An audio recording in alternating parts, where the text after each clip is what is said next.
They tell you the deep sea is the last true frontier on Earth. What they don't mention is that some frontiers are best left unexplored. My name is Ben Carter, former Navy sonar tech, current glorified janitor and system monitor for the Abyssal Eye Station, perched precariously on a ledge overlooking the Hadal vent system, for miles beneath the Pacific waves. 6 months. That's the contract. 6 months of crushing pressure, recycled air, absolute isolation, and enough hazard pay to make even my crippling gambling debts look manageable. Getting here wasn't pleasant. A week on a specialized surface vessel, followed by a nauseatingly slow descent in the Archimedes, a bathyscaphe elevator that felt less like advanced technology and more like a repurposed boiler tank winched into oblivion. The station itself is functional.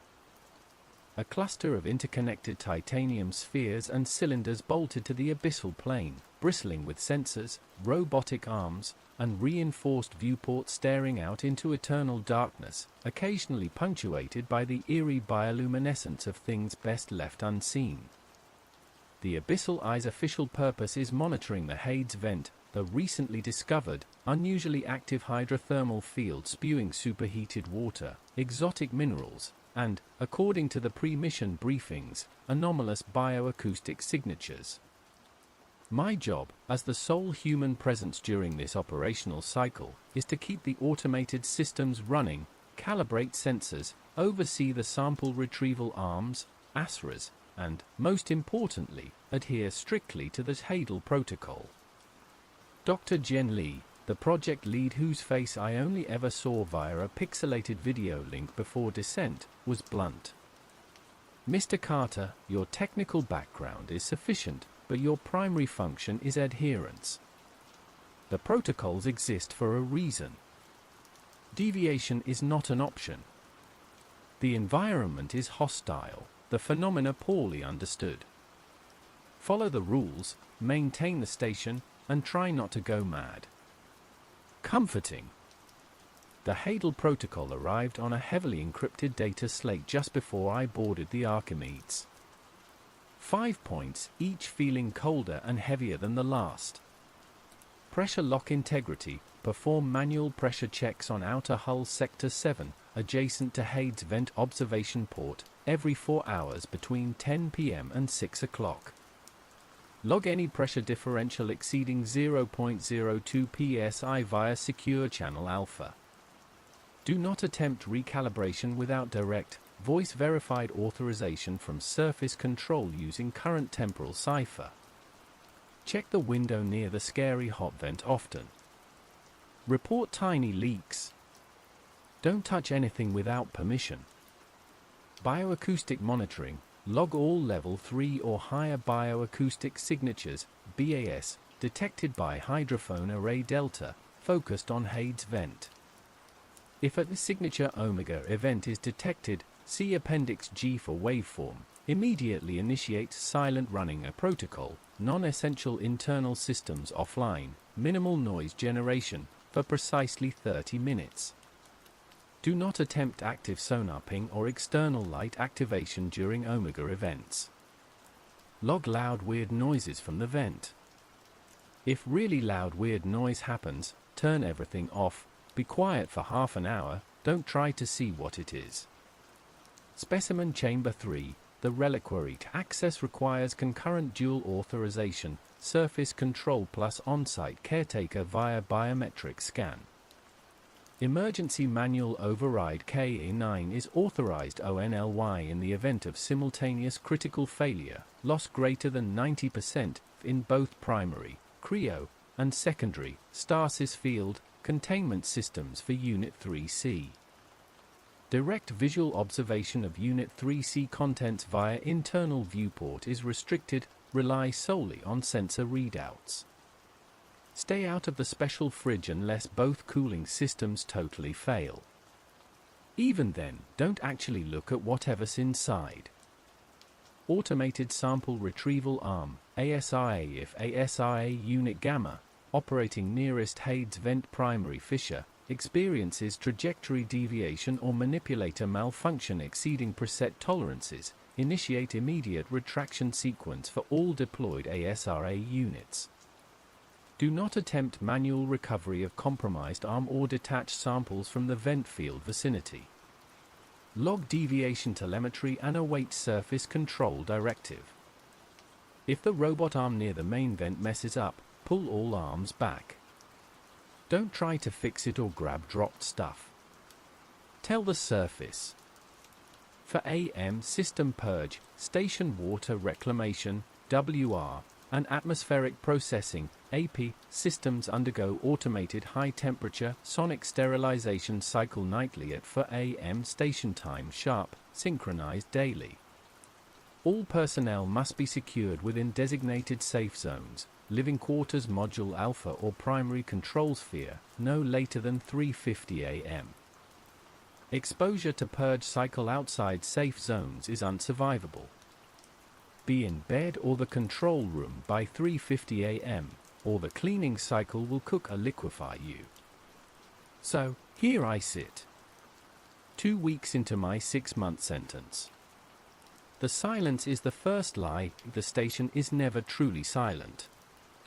There's the constant hum of life support, the whisper of ventilation, the creaks and groans of the titanium hull protesting the unimaginable pressure outside, over 8,000 pounds per square inch, enough to crush a tank like a soda can.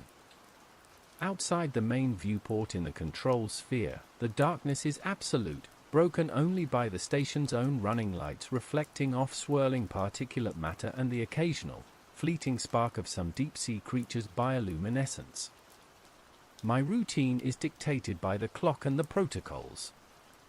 4-hourly checks on Sector 7's pressure lock, so far, stable, differentials negligible. Monitoring the hydrophones, mostly level 1 and 2 BAS, clicks, whistles, groans likely from undiscovered fauna or geological shifts near the vent. Logging climate control, power consumption, water purity. Twice a day, I run diagnostics on the dormant ASRA units, currently retracted in their bays.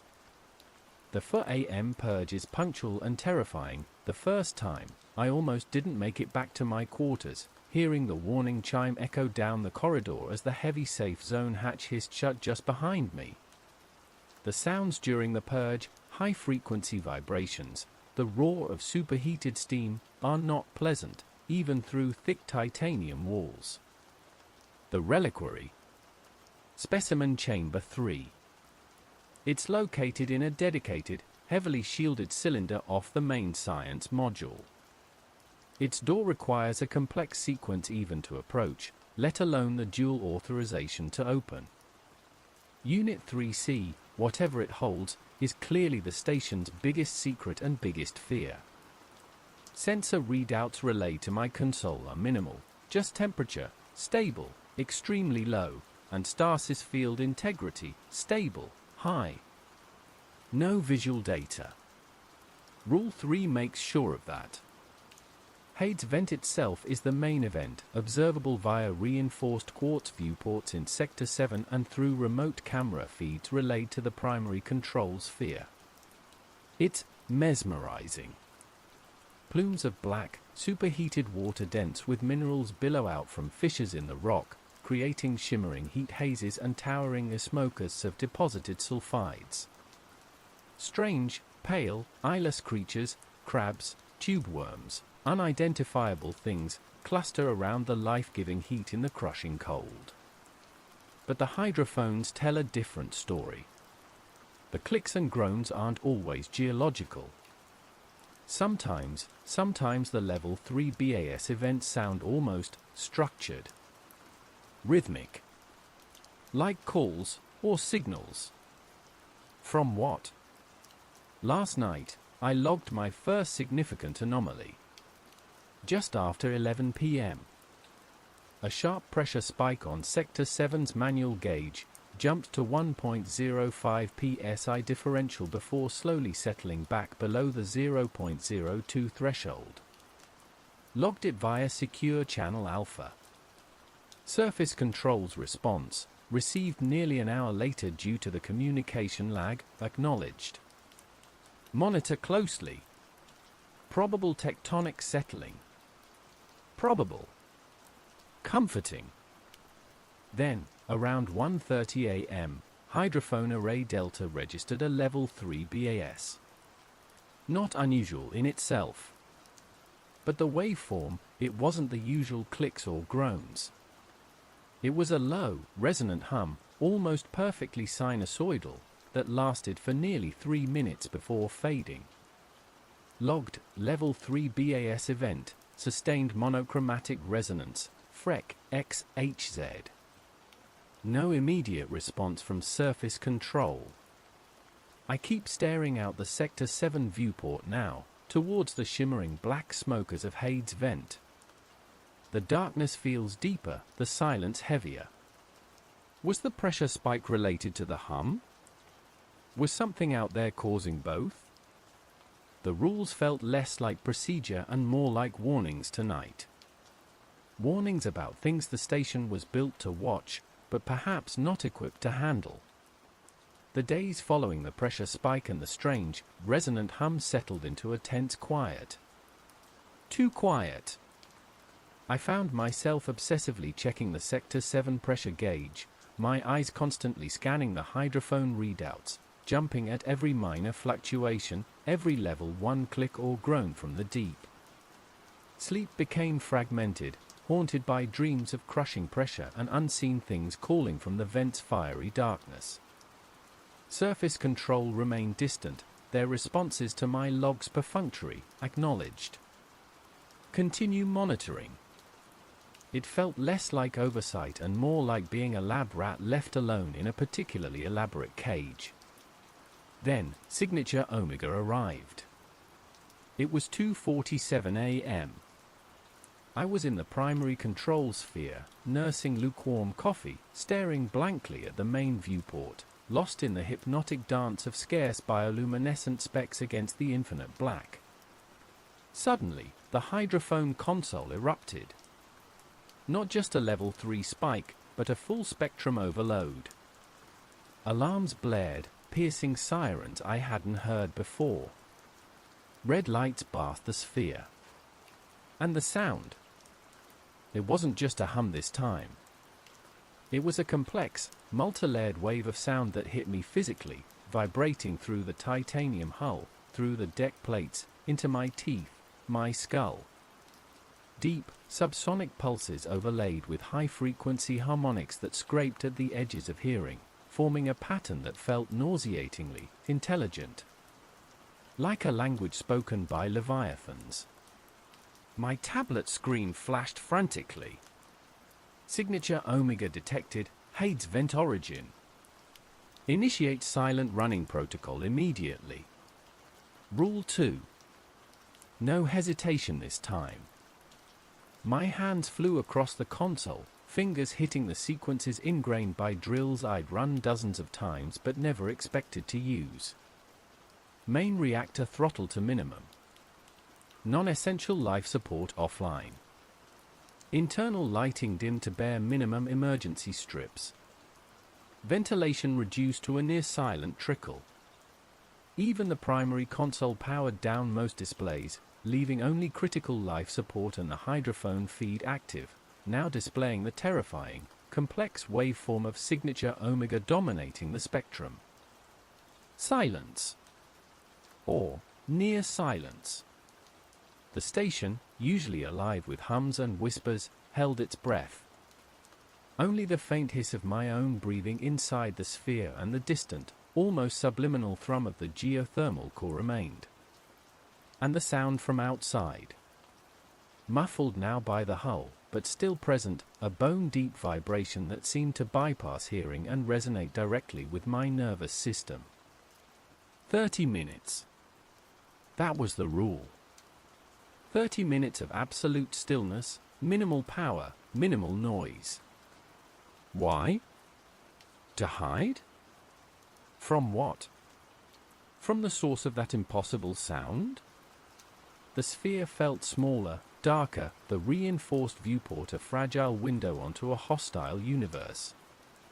My gaze was fixed on the hydrophone display, watching the complex omega waveform pulse and shift. It wasn't random noise. It felt structured. Like syntax. A message? A warning? Or something summoning? Minutes crawled by like hours. Every creak of the hull under pressure sounded like a gunshot. My own heartbeat felt deafeningly loud. I strained my ears, listening not just to the console, but to the station itself. Was anything else happening? Any pressure changes? Any sensor anomalies? Then, movement outside the viewport. Not the usual fleeting sparks of light. Something larger. A ripple in the darkness, a distortion passing through the faint beams of the station's now dimmed exterior running lights. It was huge, formless, barely visible, like a section of the abyss itself detaching and flowing past. No lights. No discernible shape. Just presence. Immense, ancient, utterly indifferent. It drifted by, obscuring the distant glow of Hadal's vent for a long moment, then vanished back into the black. My breath caught. Had it heard the Omega signal? Was it the source? Or was it just passing through this deepest, darkest layer of hell? The waveform on the hydrophone display began to attenuate. The intense vibrations lessened. The complex harmonics faded, leaving only the deep, subsonic pulse, which itself slowly weakened, stretched out, and finally disappeared. Signature Omega event concluded. Duration, 28 minutes, 14 seconds. Flash the screen. Resume normal operations. Slowly, shakily, I brought the station back online. Lights hummed back to life. Ventilation surged. The familiar chorus of system noises returned, a welcome sound after the terrifying stillness. The 30 minutes had felt like a lifetime. Logged, signature Omega event. Silent running initiated a concluded per protocol 2B. No need to elaborate. They knew. But the image of that vast, formless shadow outside the viewport lingered. The next operational cycle brought a directive from Surface Control: initiate ASRA Gamma deployment. Objective: retrieve geological samples from Hadal's Vent Fisher Prime vicinity. Standard Collection Protocol. ASRA Gamma. The arm operating nearest the main vent fissure. After the Omega event? After the pressure spike? It felt unwise. Reckless even. But the order was clear, voice verified with the current temporal cipher. Dr. Lee herself, proceed, Mr. Carter. We need updated geologicals post-event. Her voice sounded strained, even through the comm system. Reluctantly, I initiated the deployment sequence. From its bay, the heavy robotic arm, ASRA Gamma, unfolded itself, its multiple joints whirring smoothly, powerful lights cutting through the darkness outside. Guided by the remote console, I maneuvered it slowly towards the shimmering heat haze and billowing black smoke of Fisher Prime, easily visible a few hundred yards from the station viewport. The arm's high-resolution camera feed filled one of my main screens, showing the bizarre landscape of sulfide chimneys and the pale, eyeless creatures clinging to them. Collection was automated. Target coordinates locked. Manipulator subroutine initiated. The arm extended its delicate claw, scooping a sample of crumbling rock and sediment near the vent opening, temperatures displayed on my console reading well over 300 degrees Celsius near the fissure. Claw retracting, sample secured in collection hopper. Arm beginning retraction sequence. Warning, ASRA Gamma, trajectory deviation detected. Manipulator malfunction, grip failure. Alarms blared again, less intense than Omega, but urgent. On the camera feed, ASRA gamma spasmed. It wasn't retracting smoothly, it jerked violently sideways, bashing against a sulfide chimney, sending fragments flying. The manipulator claw, which should have been secured, opened abruptly, dropping the priceless, freshly collected sample back into the vent's superheated plume. Then, the arm went limp, drifting slightly in the current, unresponsive to my commands. Rule 4. Trajectory deviation or manipulator malfunction, initiate immediate retraction sequence for all deployed ASRA units. Do not attempt manual recovery. Only Gamma was deployed, but the protocol was clear. I slammed the emergency retraction sequence button. On the screen, ASRA Gamma remained stubbornly inert, unresponsive, drifting closer to the main fissure. Surface control! Surface control! I yelled into the comm, overriding the standard log protocol. ASRA Gamma malfunction. Grip failure. Trajectory deviation. Unresponsive to emergency retract. Repeat, ASRA Gamma is compromised near Fissure Prime. Requesting directive. Over. The communication lag felt agonizing. Seconds stretched into minutes. On screen, the limp arm drifted, caught in the vent's thermal currents. Its lights flickered erratically. Then, the camera feed itself began to distort, filled with static bursts and visual noise, similar to the interference I'd seen during the resonator cascade at Black Ridge Peak. Surface control, do you copy? ASRA Gamma feed degrading. Arm is unresponsive. Finally, Dr. Lee's voice, tight with tension. Carter. Acknowledged. Standby. Attempting remote diagnostic. Interference levels are high. Can you confirm visual on the arm? Over. I squinted at the main viewport, trying to pierce the gloom towards Hade's vent. Negative visual. Control. Arm is beyond direct observation range. Relying solely on telemetry and failing camera feed. Over. Understood. Carter, override protocol for C. Manual override authorized. Attempt local manual control and retraction. Priority is arm recovery, not sample. Use caution. Maximum system power allocated to ASRA Gamma recovery attempt. Over. Override Rule 4. Risk manual control near the vent after an Omega event. This felt incredibly wrong. But it was a direct, verified order. Reluctantly, I accessed the deep system controls, initiating the manual override for ASRA Gamma. The console fought me, sluggish, unresponsive, static flickering across the interface. Finally, a connection established.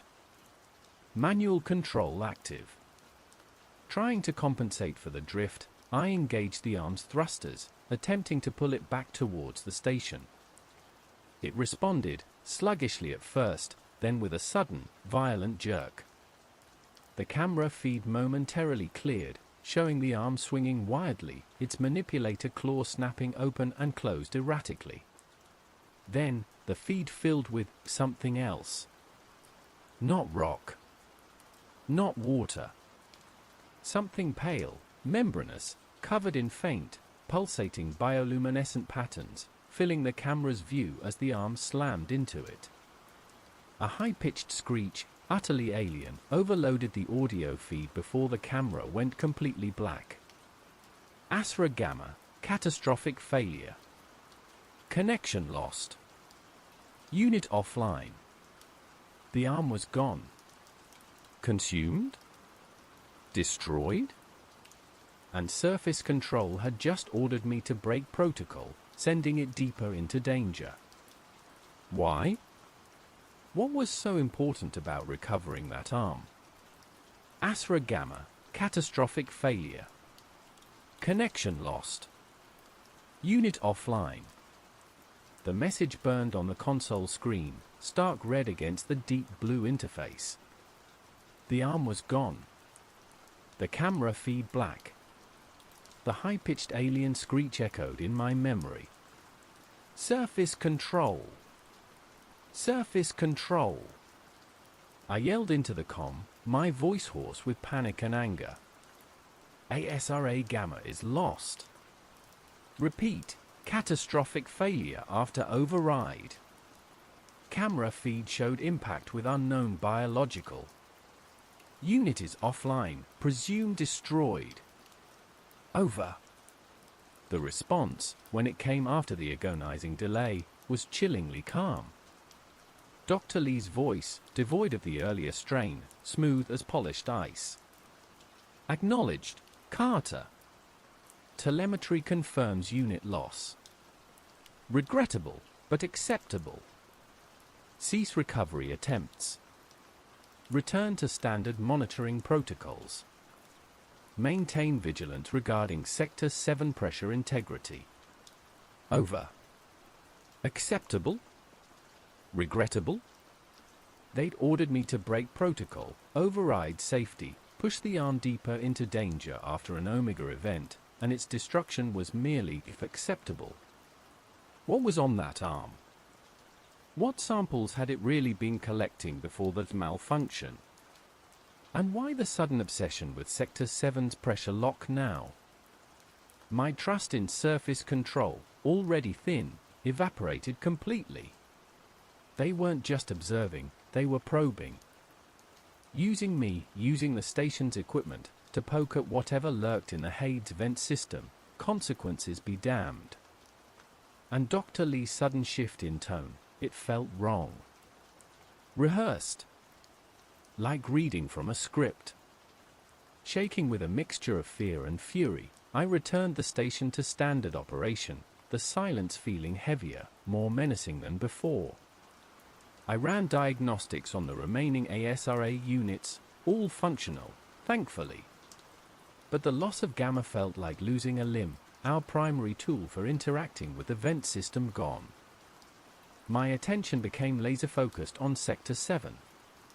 The observation port overlooking Hades vent. The manual pressure gauge. Rule 1. Every 4 hours, between 10 p.m. and 6 o'clock. But now, I found myself drawn there constantly, leaving the relative safety of the control sphere to make the short, nerve-wracking trip through the connecting corridor to the Sector 7 module. The module itself was small, dominated by the thick, multi-layered quartz viewport staring out at the vent field. Controls for the viewport's external lights and targeted sensors lined one wall. Opposite the viewport was the manual pressure lock integrity gauge, Gauge Alpha, the one mentioned in Rule 1. Each time I checked, Gauge Alpha remained stable, the differential needle hovering near zero. But the feeling in the module was changing. The low hum of the station felt different here. Dissonant. And the pressure against the viewport seemed palpable. Like staring into the eye of a storm, feeling the atmospheric drop just before it hits. Several hours passed. I logged another minor BAS event, just clicks this time.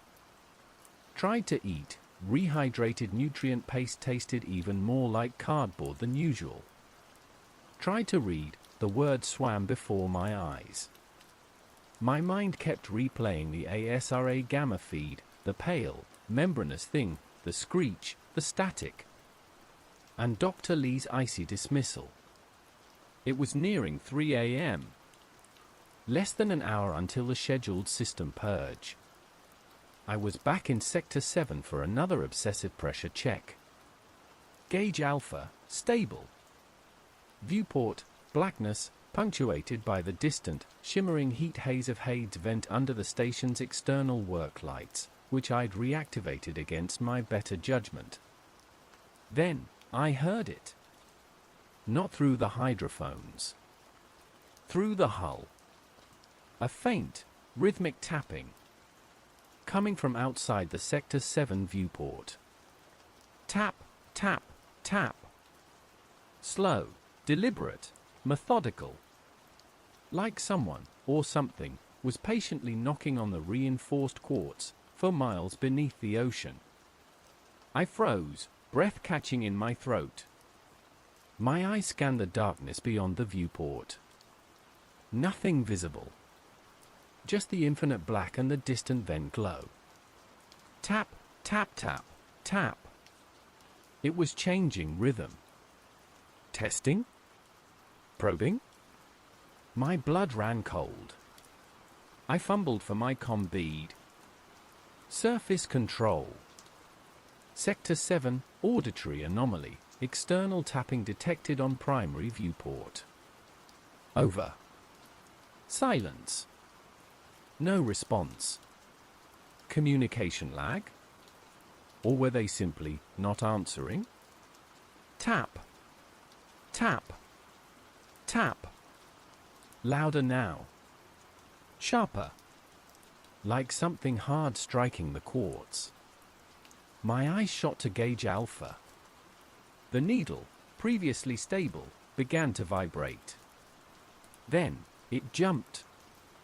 0.01 psi differential. 0.02 psi. The threshold. Tap tap crack. A sound like fracturing ice echoed through the module.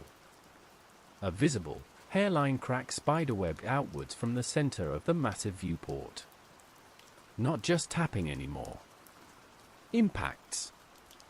Surface control. Hull breach imminent, Sector 7 viewport. Crack detected. Pressure differential increasing. Request immediate directive. Over.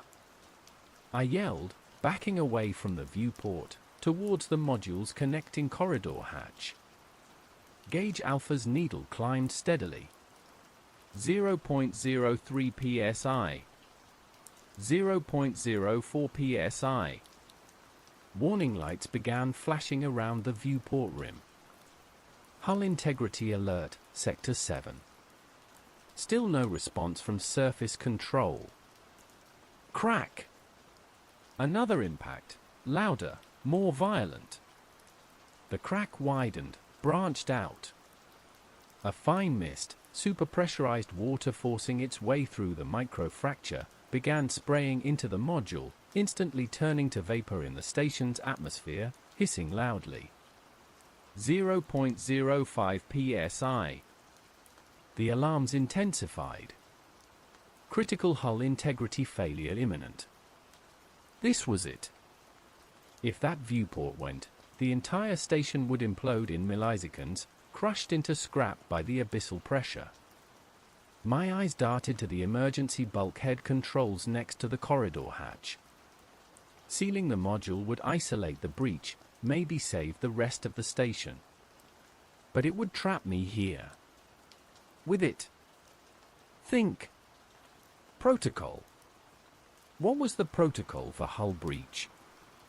Scrambling through the emergency procedures on my tablet, nothing specific for viewport failure, only generalized hull rupture protocols, all assuming catastrophic, instantaneous failure. No procedure for a slow breach under active hull assault. Crack SCREECH. The sound of metal tearing. Not the viewport itself, but the frame. Whatever was outside wasn't just hitting the quartz, it was prying, tearing at the viewport's mounting. Gauge Alpha hit 0.08 psi. Water sprayed violently into the module now, soaking my uniform, the hissing deafening. Then, through the comm bead, finally, Dr. Lee's voice. Not calm this time. Urgent. Panicked. Carter. Omega event proximity warning. Hydrophones detecting precursor resonance. It's coming back. Seal the module. Initiate K9 override now. Over. Omega coming back? K9 override? Rule 3. Emergency manual override for the reliquary. For specimen chamber 3C. Why? What did that have to do with a hull breach? SCREECH bang. A massive section of the viewport frame buckled inwards.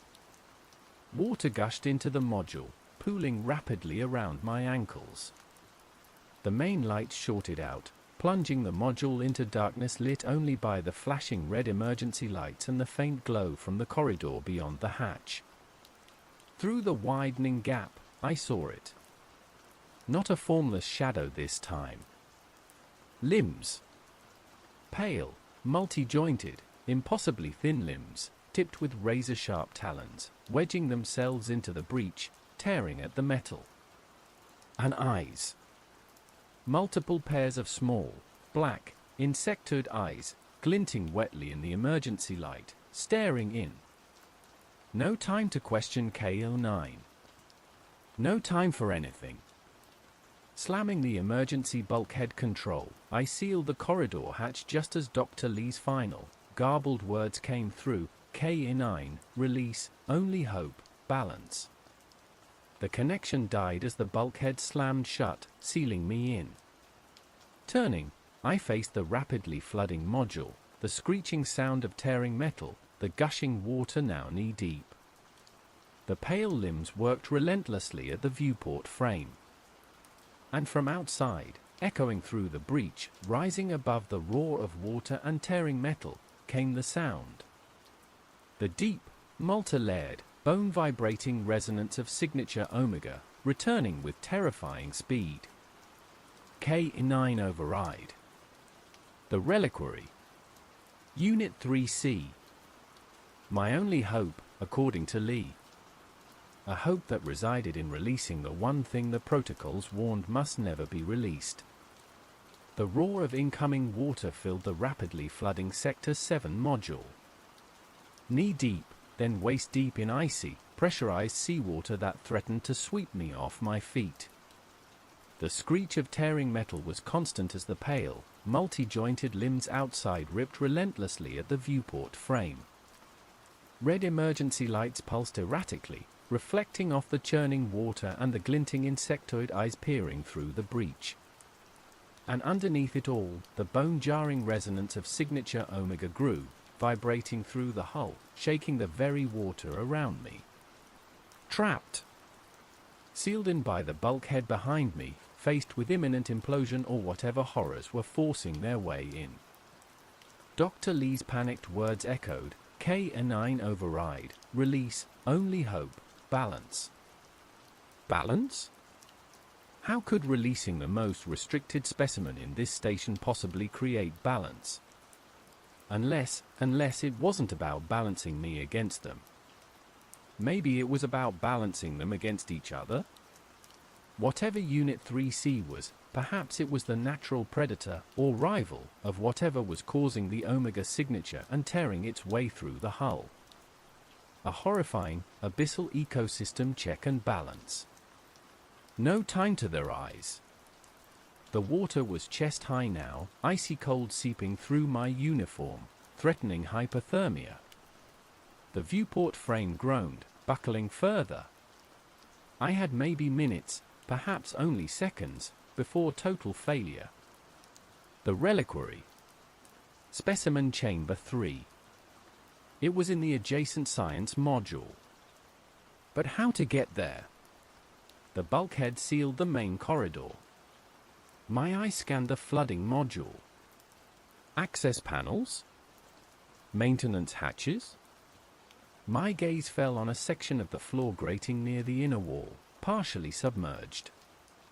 Unlike the standard grating, this section had heavy-duty locking clamps and a stenciled symbol, KA9. The emergency manual override access point for the reliquary wasn't in the chamber itself, but here. A failsafe accessible even if the science module was compromised? Wading through the churning water, Fighting the current pouring from the breach, I reached the KN9 panel. The clamps were stiff, corroded. Using a pry bar I kept clipped to my belt for emergencies, I strained against them, the metal screeching in protest. The Omega resonance pulsed violently, making my muscles ache, my vision blur. One clamp sprung open. Then another. With a final heave, I wrenched the grating section upwards. It wasn't just grating, it was a heavy hatch, revealing a narrow, vertical maintenance shaft dropping into darkness below. And water. It was already partially flooded, water cascading down from the Sector 7 module. This had to be the way. An emergency conduit connecting critical sectors, bypassing main corridors. Taking a deep breath, bracing myself against the torrent of water pouring in from the viewport breach, I lowered myself into the shaft. The water inside was turbulent, icy. Icy enough to make me gasp, swallowing a mouthful of salty, metallic-tasting water. The shaft was tight, barely wider than my shoulders, lined with freezing metal rungs. Below, only blackness. Above, the red emergency lights of the flooding Sector 7 module cast a hellish glow. Letting go of the top rung, I began the descent, hand over hand, water pouring down over me, blinding me, chilling me to the bone. The Omega resonance seemed amplified in the metal shaft, vibrating through my hands, my feet, threatening to shake me loose. How far down? The schematics were a blur in my panicked mind. 1 level? 2.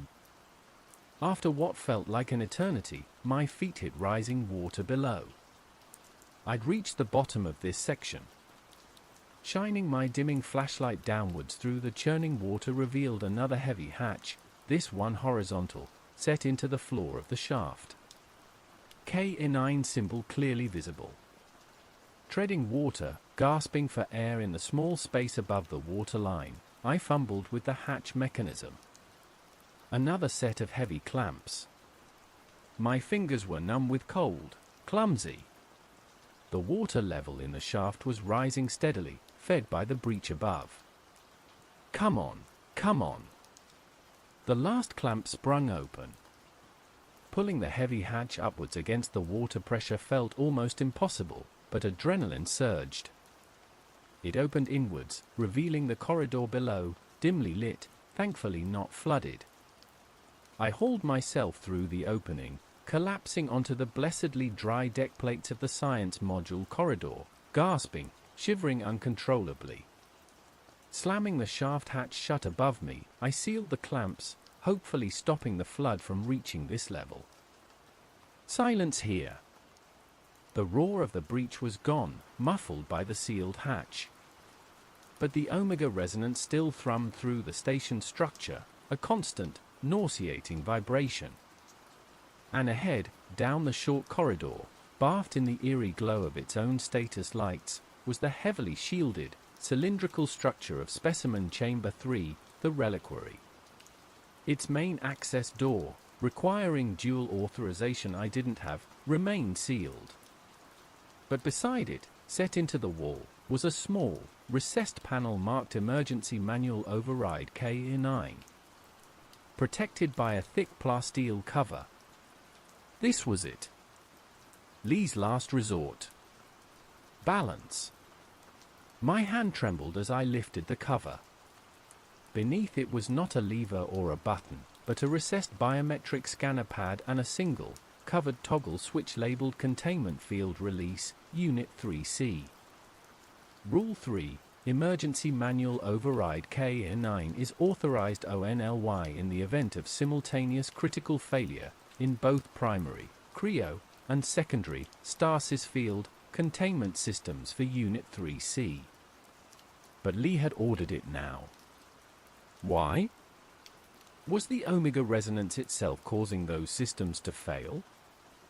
Or was the threat from outside deemed so great that releasing 3C was the only, terrible, option? My eye scanned the minimal sensor readouts displayed beside the reliquary door. Cryo status, fluctuating. Stasis field integrity, dropping rapidly, 15%, 12%, 9%. Lee was right. The Omega resonance was collapsing the containment fields. Failure was imminent. KA9 was authorized. Taking another ragged breath, I pressed my trembling thumb against the biometric scanner. It glowed green. Caretaker ID verified. Override authorized. My finger hovered over the toggle switch. Releasing whatever was inside, could it be worse than the things trying to break in? Worse than Signature Omega? Worse than the vast, formless shadow I'd seen? Balance. I flipped the switch. For a moment, nothing happened. Then, a deep, resonant clang echoed from within the reliquary, like a colossal locking bolt retracting. The status lights around the main door flashed amber, then went dark. The cryo and stasis field readings flatlined. Containment offline. A low hum, different from Omega, different from the core, began to emanate from within the chamber, growing steadily in intensity. The thick, shielded door itself began to vibrate. Frost formed rapidly around its edges, spreading outwards across the corridor walls. Then, silence again. Absolute silence. Even the Omega resonance seemed momentarily muted. Hushed. As if the entire abyss was holding its breath, waiting to see what Atherton, or whoever built this station, had locked away. Slowly, with an agonizing groan of stressed metal, the massive, circular door of the reliquary began to retract into the wall. Not opening wide, but just enough to create a gap, perhaps a foot wide, revealing utter blackness within. And from that blackness, something looked out. Not eyes. But I felt it. A gaze. Ancient, cold, impossibly vast, utterly alien. A consciousness that dwarfed Omega, dwarfed Gamma, dwarfed everything. Then, it spoke, not with sound, but directly into my mind, a voice like collapsing stars and freezing void. And from the foot-wide gap, a wave of absolute cold, far colder than the abyssal water, colder than liquid nitrogen, rolled out, instantly flash-freezing the moisture in the air, coating my uniform, the walls, everything, in a brittle layer of frost. It wasn't just cold, it was the absence of heat, the absence of energy, sucking the warmth from the very atoms around it. Through the viewport back towards Sector 7, I saw the pale limbs tearing at the breach-free solid, mid-motion. The gushing water turned instantly to jagged ice. The Omega resonance outside abruptly cut off, silenced by this thing. It had worked. It had stopped the breach. Stopped Omega. But as the absolute zero wave rolled past me, sucking the warmth from my body, threatening to freeze me solid where I stood, I realized KA9 wasn't about balance. It was about erasure. And I had just let it out of its cage. The wave of absolute cold receded as quickly as it had arrived, leaving behind a silence more profound than any I had yet experienced in the Abyssal Eye. The thrumming Omega resonance was gone. The roar of the hull breach in Sector 7 was silenced, replaced by the eerie stillness of flash-frozen water and metal. Even the station's own minimal emergency system seemed muted, the air unnaturally still and brittle. Frost coated every surface in the science module corridor, thick and opaque, obscuring viewports, frosting over control panels. I shivered violently, not just from the residual cold, but from the deep, cellular chill the wave had imparted. My uniform felt stiff, frozen. Breathing hurt, the air like ice crystals in my lungs. But I was alive. Intact. My attention snapped back to the reliquary. The massive circular door remained retracted only a foot, revealing the impenetrable blackness within. The mental voice, span class equals noise entity span the detected. Span class equals noise hostile span. Protocol span class equals noise inimicus span active. Assessing. Span class equals noise purging span. Echoed in my memory. Protocol inimicus. Enemy protocol? Was this thing the station's ultimate defense mechanism? A contained anti-Omega weapon?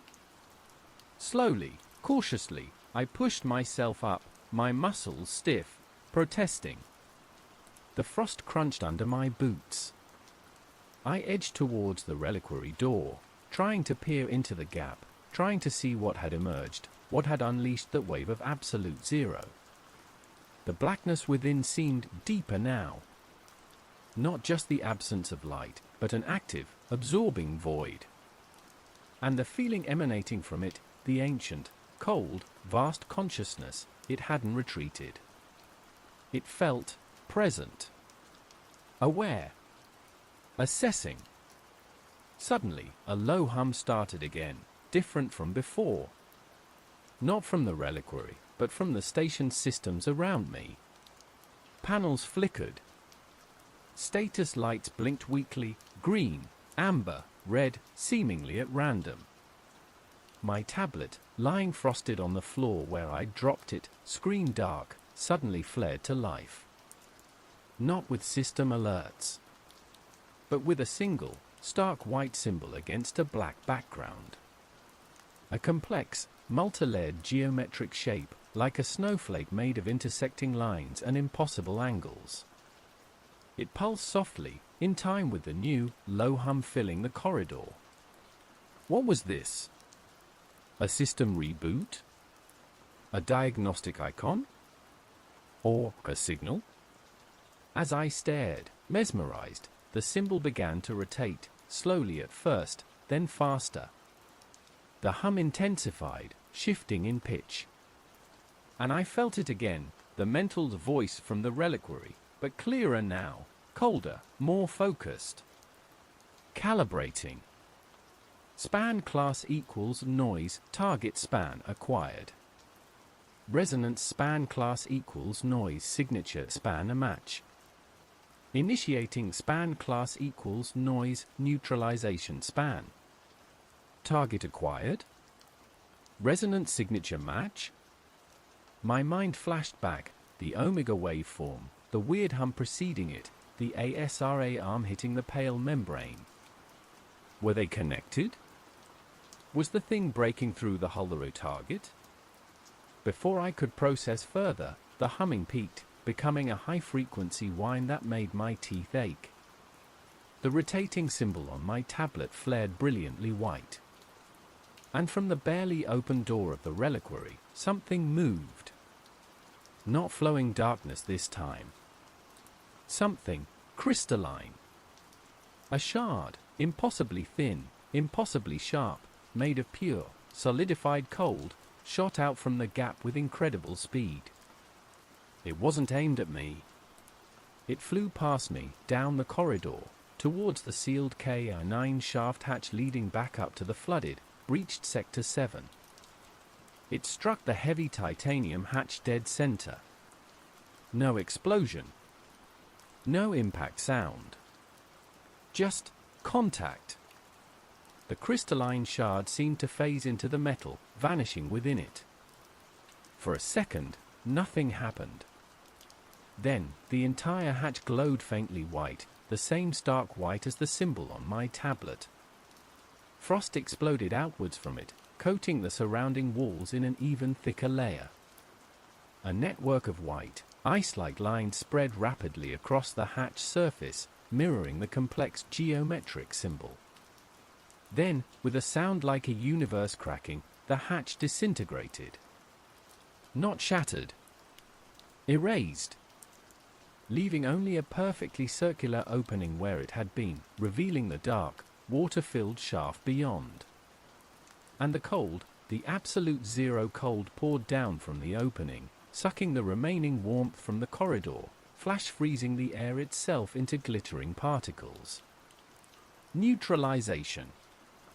It hadn't just stopped the breach, it had erased the point of entry, maybe even whatever was trying to get through on the other side. The power, the precision, it was terrifying. The high-frequency whine ceased. The symbol on my tablet vanished, the screen going dark again. The mental voice fell silent.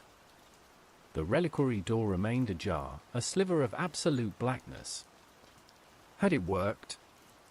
Was the threat neutralized? Was the station safe? Cautiously, avoiding the area near the erased hatch where the cold was still intense enough to feel like a physical blow, I moved back towards the reliquary. What was Unit 3C? Not a creature, perhaps? A weapon? A contained defect. As I reached the door, peering again into the impenetrable darkness, the low hum started again. Different this time. Slower. Deeper. And the mental voice returned, quieter, almost contemplative. Assessment span class equals noise complete span. Primary a span class equals noise threat span a neutralized. Secondary a span class equals noise resonance span detected. Source span class equals noise caretaker span. Anomalous span class equals noise imprint span detected. Requires span class equals noise analysis span. My blood turned to ice water. Secondary resonance? Me? Anomalous imprint? My mind flashed back, the Atherton archive, the binding mark, the energy surge when I touched the crystal. Had that marked me? Left a residue? A resonance signature that this thing could detect. Requires its analysis. The foot-wide gap in the reliquary door began to widen. Slowly. Silently. Revealing more of the absolute blackness within. The vast, cold consciousness focused entirely on me. It wasn't hostile, not like Omega. But its assessment felt infinitely more dangerous. The massive, circular door of the reliquary continued its slow, silent retraction, widening the gap, revealing more of the utter blackness within. The cold emanating from it intensified again, not the violent wave of absolute zero, but a steady, deep chill that felt ancient, primordial. The vast, alien consciousness focused on me was palpable, a heavy weight pressing against my mind. Requires span class equals noise analysis span. My own resonance. The anomalous imprint. What had touching Atherton's machine done to me? What signature had I carried across dimensions, now detectable by this entity? Fear warred with a strange, morbid curiosity. What was Unit 3C? As the door opened further, receding completely into the thick walls of the chamber, the blackness within didn't dissipate. It remained absolute, seeming to absorb the faint emergency light from the corridor. It wasn't just darkness, it felt like a physical presence, a section of pure void contained within the chamber. And suspended within that void, now fully visible, was the source. It wasn't a creature, not in any biological sense. It wasn't a machine. It was geometry. A complex, slowly rotating crystalline structure, easily 10 feet across.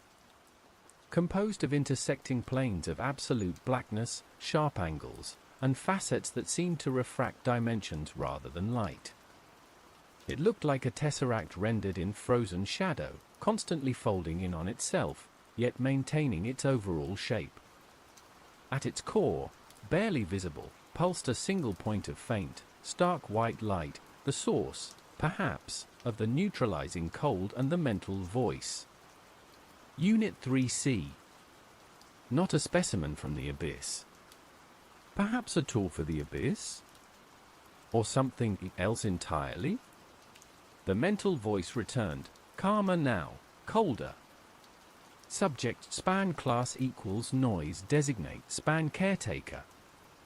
Resonance span class equals noise signature span aberrant.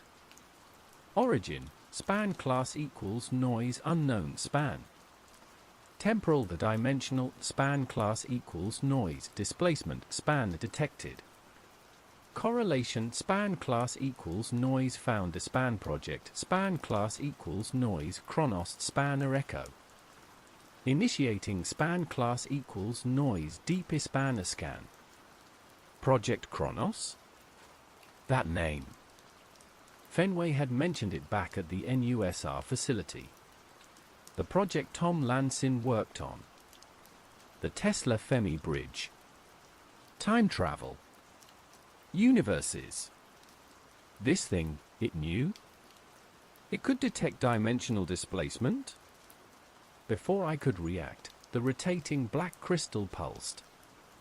The faint white light at its core flared. And I felt it. Not physically.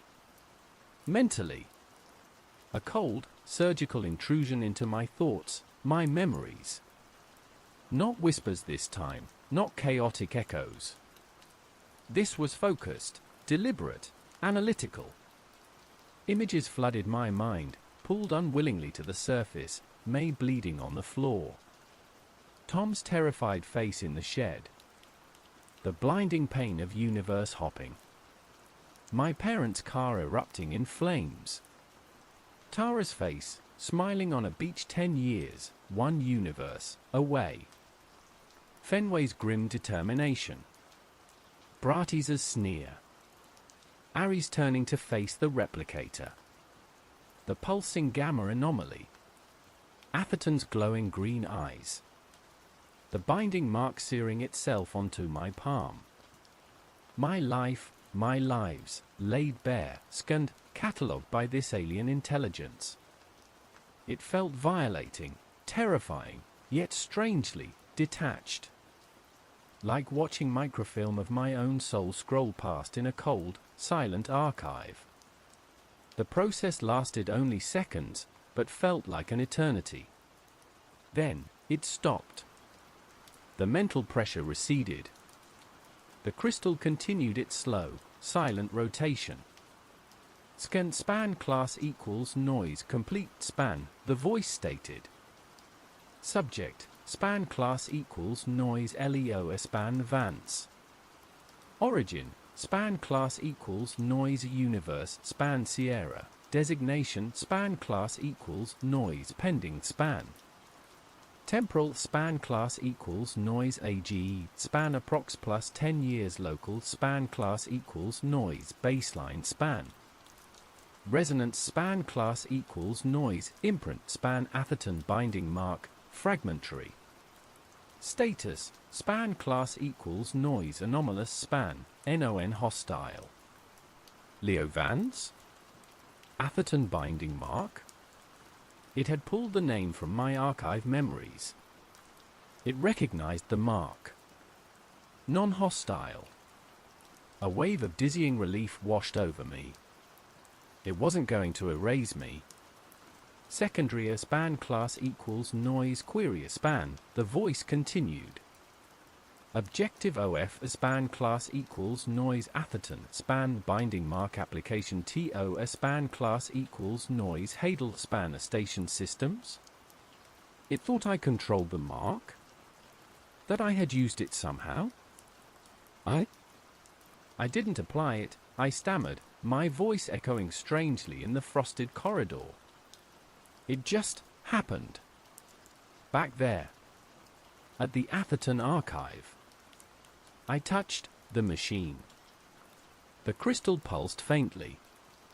Atherton span class equals noise archived span. Correlation span class equals noise codex span a maleficarum. Resonance span class equals noise nexus span. Binding span class equals noise protocol span sigma. Subject Leo Vance interacted with span class equals noise primary span binding. Explain. Codex Maleficarum. Atherton's echo had called the folio that. This thing knew. It was connected? Or it had scanned the knowledge from me. I touched the folio, the codex, with the mark, I explained, feeling ridiculous talking to a rotating black crystal. It stopped, the creature. Silenced the machine. Understood. Span class equals noise binding span emark function resonance span class equals noise nullification span containment span class equals noise reinforcement span. Subject span class equals noise imprint span is fragmentary, passive. Not a span class equals noise threat span. Not span class equals noise Atherton span. There was a pause, a shift in the mental tone, almost like disappointment. Reassessing span class equals noise station span status, the voice continued, returning to its analytical coldness. Primary span class equals noise threat span, omega resonance entity, neutralized via a span class equals noise protocol span inimicus. Secondary span class equals noise threat span, gamma anomaly echoes replicator entities via a span class equals noise network span, contained via a span class equals noise curator span core severance. Tertiary span class equals noise threat span station, span class equals noise system span failure. Power core, span class equals noise unstable span post-resonator cascade. Life support, span class equals noise minimal span emergency power. Structural span class equals noise integrity span compromised, sector 7. Prognosis, span class equals noise catastrophic span failure imminent within, span class equals noise estimated, span 12 hours local. 12 hours? The whole station was going to fail? Implode? Can you fix it? I asked desperately. Negative. Span class equals noise protocol span inimicus is a span class equals noise purge a span a function, not span class equals noise repair a span. Primary a span class equals noise a directive a span is containment of a span class equals noise anomalous span a resonant signatures. Station span class equals noise viability span is secondary. Containment. Even if it meant destroying the station and everyone in it. But the breach is sealed. Omega is gone. What's left to contain? The crystal pulsed again, the white light at its core seeming to dim slightly. Residual span class equals noise, omega span are echoes. Residual span class equals noise gamma span a bleed, via a span class equals noise subject span Leovance imprint. Potential for a span class equals noise re-emergence span. Protocol span class equals noise requires the span. Sterilization. Sterilization? My blood ran cold. It meant me.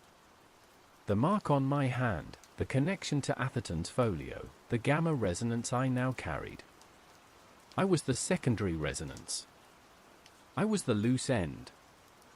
Analysis span class equals noise continuing span, the voice stated, colder than ever. Subject Leovance imprint resonates span class equals noise strong lead spanner with span class equals noise Atherton span a binding matrix. Potential for span class equals noise stabilization span. Query, subject span class equals noise willingness span to act AS, span class equals noise conduit span. Conduit? Stabilize what? The station? The resonance? Become part of its containment system? Like Atherton's thralls? Before I could respond, terrified, the station lurched violently. A deep groan echoed through the hull, not resonance, but the physical protest of tortured metal. Red lights, previously extinguished, flashed back to life along the corridor. Structural integrity failure, Sector 7 imminent. Blared a generic warning siren, cutting through the silence. The breach wasn't stable. The cold purge had stopped the inflow, maybe shattered the limbs, but the pressure differential was too great. Sector 7 was collapsing. And if it went, the chain reaction would likely take the rest of the station with it. Imminent span class equals noise failure span detected, the crystal's voice stated, almost overlapping the sirens. Recalculating. Span class equals noise sterilization span protocol accelerated. Alternative, span class equals noise immediate span containment via a span class equals noise conduit span protocol. Requires span class equals noise voluntary span interface. Decision span class equals noise required span 5 seconds. 5 seconds? Interface? Become a conduit? Or be sterilized, erased like the K-9 hatch? Another violent shudder rocked the station. The lights flickered, died, then came back, dimmer than before. The siren sputtered. 4. 3. My mind raced. Conduit, stabilize, binding. Atherton. Maybe this was the price Atherton spoke of?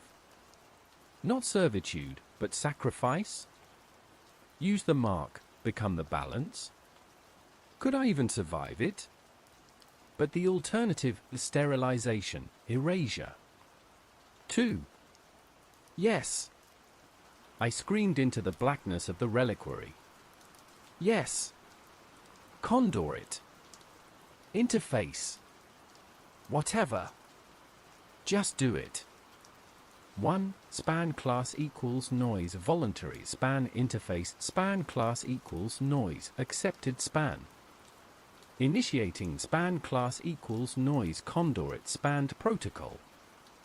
The slowly rotating black crystal flared, the white light at its core exploding outwards, engulfing me, engulfing the corridor, engulfing everything in pure, absolute, cold light.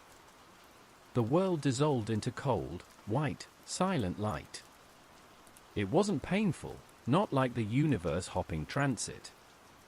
It was encompassing. A sensation of being simultaneously expanded and compressed, my consciousness stretching thin, touching the cold, complex geometry of the entity within the reliquary, while also feeling the immense, crushing pressure of the abyss outside the station's failing hull. Interfaced span class equals noise accepted span. Initiating span class equals noise conduit spanned protocol. Memories flooded me again, but not just my own this time. Fragmented echoes surged through the connection, the frantic last thoughts of the K-9 shaft researcher, the cold calculations of Dr. Lee realizing containment was lost, the primal terror of the creatures frozen outside Sector 7, the ancient, slow thoughts of the abyssal geology itself, groaning under tectonic stress. And interwoven with it all, the cold, analytical consciousness of Unit 3C, processing, assessing, integrating. I felt the Atherton binding mark on my palm flare, not with heat, but with a surge of cold energy, acting as a focal point, a node in this forced connection. The entity wasn't merging with me, not like the curator attempted. It was using me. Using the aberrant resonance I carried, the imprint from another reality's binding ritual, as a temporary channel, a way to project its influence beyond the confines of the reliquary. Stabilizing span class equals noise local span structure. Reinforcing span class equals noise pressure span boundary sector span class equals noise 7 span. Temporary span class equals noise measure span. Through the blinding light, I felt rather than saw. The violent shuddering of the station ceased. The groan of stressed metal subsided. The intense cold radiating from the erased K-9 hatch lessened, replaced by a stable, deep chill. The entity was using the connection, using my resonance imprint, to impose a localized stasis field, reinforcing the failing hull around the breach, buying time. How much time? The light began to recede. The overwhelming mental connection softened, though it didn't fully disconnect. I felt tethered. Like a line had been cast from the entity to the mark on my palm. I could still sense its cold, vast presence, but the direct intrusion into my thoughts lessened, leaving behind a faint, persistent hum at the base of my skull. I found myself standing, shaking, in the center of the frosted science module corridor. The reliquary door was closed again, sealed tight, the blackness within once more contained. The status lights beside it glowed a steady, faint white. The sirens were silent. The immediate structural failure seemed averted. For now. My tablet lay on the floor, screen dark. I picked it up.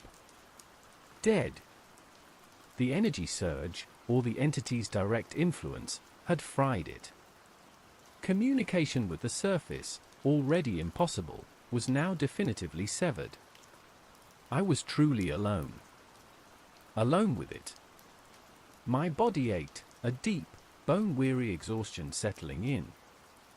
The adrenaline dump left me weak, trembling. But the imprint, the mark, it felt different. Still etched onto my palm, but the skin around it now seemed subtly translucent. Holding it up to the faint emergency light, I could almost see the faint tracery of veins beneath, pulsing with a slow, cold light. I had become the conduit. What did that mean? Was I permanently changed? Was I now part of the station's containment system? The mental voice returned, quieter now, a cold whisper in the back of my mind. Conduit span class equals noise established span. Temporary span class equals noise stability span achieved. Station span class equals noise integrity span remains span class equals noise critical span. Power core span class equals noise destabilization span continues. Estimated span class equals noise failure span 11.4 hours. 11 hours. Becoming the conduit hadn't fixed the core problem. The geothermal core, destabilized by the resonator cascade, was still heading towards meltdown, or explosion, or whatever catastrophic failure awaited. And Unit 3C, despite its power, stated it couldn't repair it. Its function was purge, containment, neutralization, not creation or repair. Secondary span class equals noise assessment span required, the voice continued in my mind. Geothermal span class equals noise court span regulation. Manual span class equals noise intervention span possible via a span class equals noise finch to span override console SUB level span class equals noise FUD span. Subject span class equals noise LEO span Vance possesses span class equals noise requisite span resonance span class equals noise signature span for interface. Sublevel 4. The core chamber. The Finch override console, likely the antique controls where the Finch entity had manifested. My resonance signature? The binding mark again? Could I manually regulate the core where the AI couldn't? Was that the balance Lee and Atherton spoke of? Using one anomaly in me to counteract another, the core instability? Warning, the voice added, cold and sharp. Core span class equals noise chamber span environment span class equals noise hazardous span. Residual span class equals noise energy a span signatures detected. Potential for a span class equals noise RE manifestation span. Extreme span class equals noise caution span advised. Residual energy. Remanifestation. The Finch entity, crystallized and shattered by the damper, maybe it wasn't truly gone. Just dispersed? Drawn to the cause energy, waiting? I looked down the dark corridor, towards the emergency stairwell leading deeper. Back down there? Into the searing heat, towards the unstable core, with the potential ghost of Alistair Finch waiting. It felt like suicide.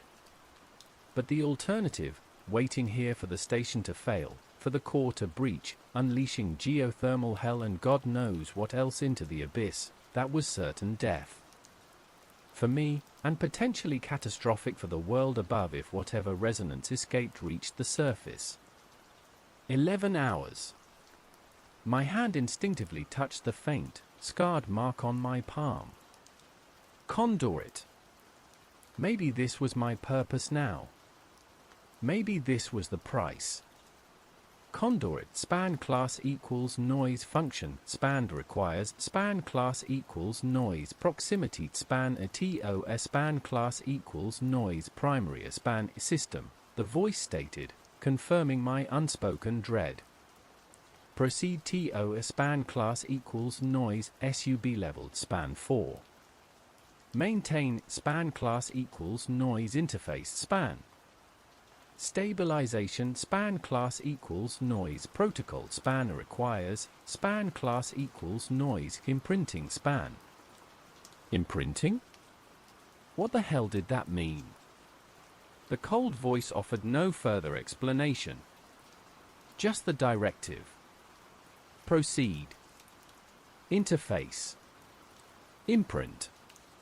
With a deep, shuddering breath that tasted of frost and fear, I turned towards the stairwell, towards the heat rising from the mountain's unstable heart, the faint hum of Unit 3CA cold, constant presence tethered to my mind. The descent back down the emergency stairwell towards sublevel 4 was an exercise in controlled terror. Each step echoed unnaturally in the near silence, the only other sounds the faint hiss of my own breathing and the low, persistent hum resonating in my skull, the constant mental link to the cold consciousness of Unit 3C. The warmth intensified with each level, the smell of sulfur and ozone growing stronger, reminding me of the searing heat and the amber-eyed horror I'd faced just hours, or was it minutes, ago. Proceed. Span class equals noise, maintain span interface. Core span class equals noise destabilization span accelerating. The voice in my head was cold, impassive, offering no comfort, only directives. Reaching the heavy steel door to sublevel 4, I hesitated. The manual override lever was still in the open position from my previous frantic escape. Touching the metal, I could feel the heat radiating through it, far more intense than before. The steady hum of the stabilized core, as perceived through my link to Unit 3C, felt jarringly at odds with the physical sensations of escalating heat and pressure. Taking a shallow breath, I pushed the door open. The blast of heat hit me again, but felt different. Drier. Sharper. The air shimmered violently. The emergency lights that had flickered weakly before were now completely dead. The only illumination came from the bore cap itself. It glowed. Not just the crack sealed with amber crystal, but the entire colossal metal dome pulsed with a fierce, internal orange light, like the heart of a forge. The heat radiating from it was immense, almost unbearable. The amber crystal shards scattered on the catwalk where the Finch entity had crumbled glittered like embers in the oppressive glow. And the entity itself, it was back. Or reforming. Hovering directly above the center of the pulsing bore cap was a swirling vortex of the same amber energy, coalescing, drawing power directly from the unstable core. It hadn't fully reformed into the Finch caricature yet, but the raw, chaotic energy radiating from it felt even more dangerous, less focused, more primal. Sparks arced from the vortex to the surrounding pipes and catwalks. Residual span class equals noise energy span signature detected, Unit 3C noted coolly in my mind. Finched span class equals noise echo span RE manifesting. Drawing span class equals noise power span from unstable span class equals noise chord span. Accelerating span class equals noise failure span. Great! My intervention hadn't destroyed it, just reset it. And now it was directly feeding on the core's instability, making everything worse. Stabilization span class equals noise protocol span requires. Imprinting, the voice repeated. Subject span class equals noise LEO span Vance must span class equals noise interfaced span with Finched span class equals noise override span console. Apply a span class equals noise binding spanned mark fragment. Channel span class equals noise containment spanned energy. Interface with the console. Apply the mark. Channel what? My eyes darted to the antique brass controls where the damper lever was still locked in the engaged position. That console? I had to touch that, imprinted with Finch's original design, possibly still resonating with his energy, while his amber ghost reformed above the core. The amber vortex above the bore cap pulsed, spitting bolts of energy that struck the catwalk near me, melting metal, sending showers of sparks raining down. It hadn't fully formed, but it was aware, reacting instinctively to my presence, defending its power source. No choice. Keeping low, shielding my face from the intense heat, I scrambled along the catwalk towards the Finch override console. The air crackled with energy. The low hum in my skull intensified, Unit 3C seemingly focusing its own energy through our connection. Reaching the console, the brass felt searingly hot to the touch, even through my gloves. The gauges, previously stabilized, were now spinning wildly again, overwhelmed by the core's uncontrolled output and the Finch echo's parasitic draw. Apply a span class equals noise imprint span, the voice commanded. Synchronized span class equals noise resonance span. Channel span class equals noise nulled span field. Channel a null field? Like the absolute zero wave? Through me? My marked hand hovered over the console's main brass plate, directly below the array of dead gauges. The silvery scar tingled violently, resonating with the core, the Finch echo, and the distant cold of Unit 3C. This felt fundamentally different from touching the folio or the tube station. This felt like plugging myself into the heart of the storm. The amber vortex surged, coalescing further, hints of Finch's gaunt features appearing within the swirling energy, burning eyes fixing on me. It raised an arm made of pure, crackling heat. Now or never.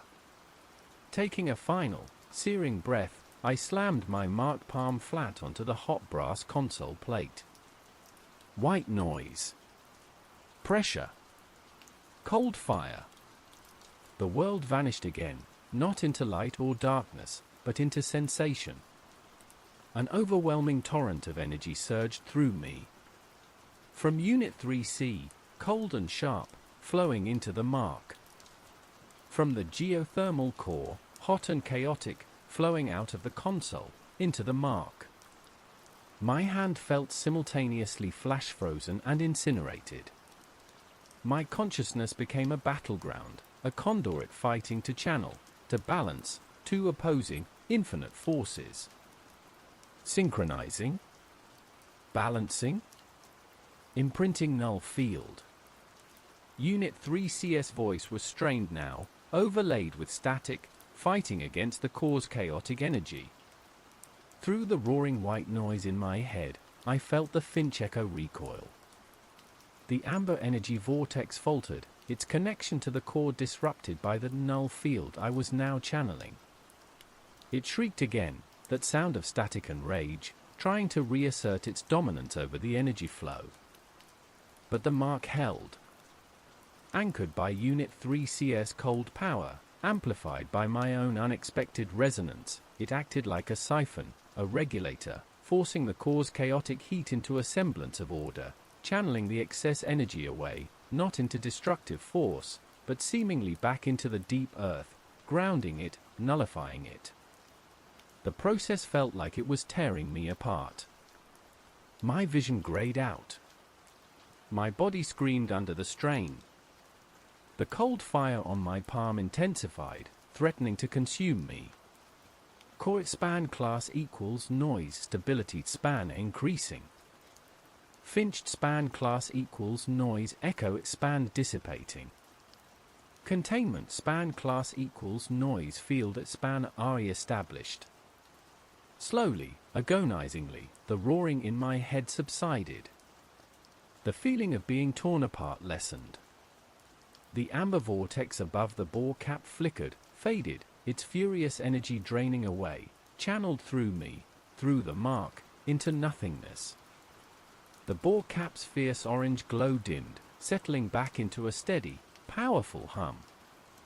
The intense heat in the chamber began to recede. Stabilization span class equals noise complete span. Core span class equals noise nominal span. Finched span class equals noise echo span neutralized.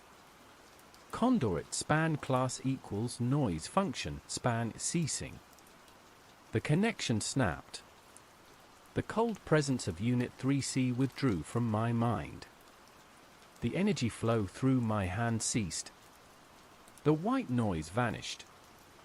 I collapsed forward onto the console, gasping, drenched in sweat despite the rapidly cooling air. My hand. I looked down at my palm.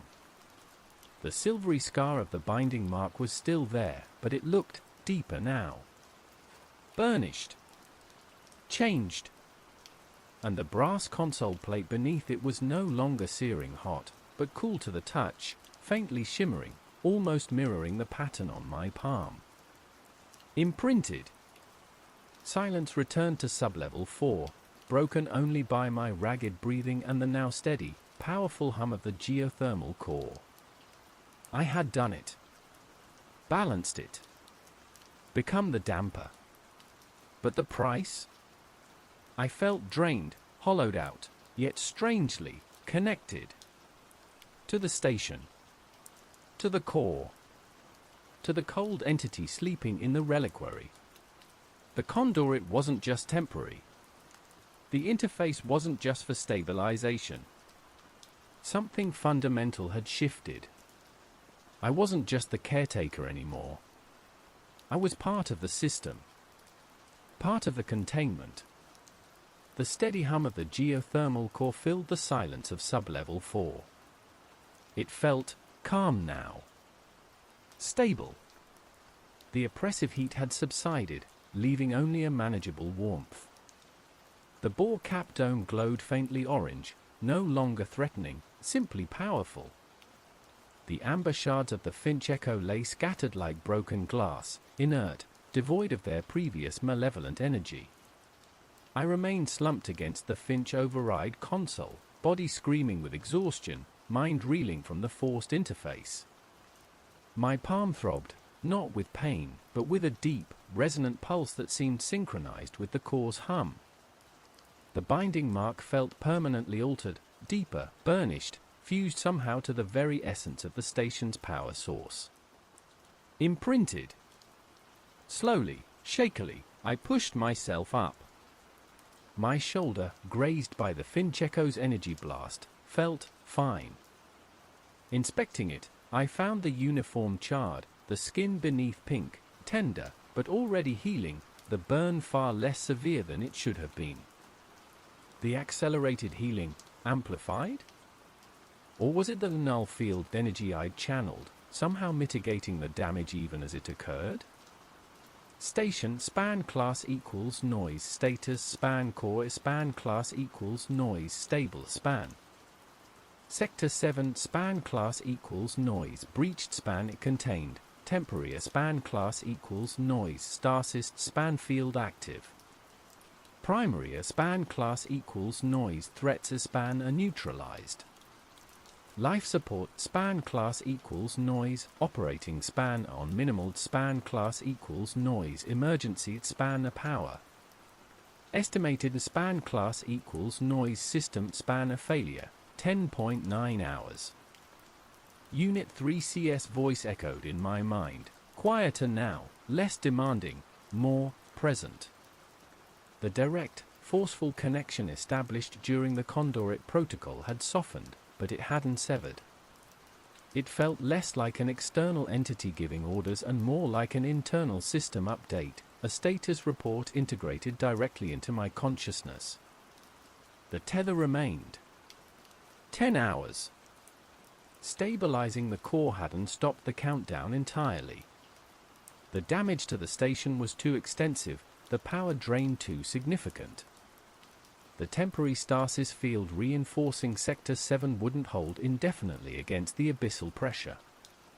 The station was still dying, just slightly slower than before. Can anything be done? I thought, directing the question towards the presence in my mind. Negative, Unit 3C replied instantly. Station span class equals noise resources span depleted.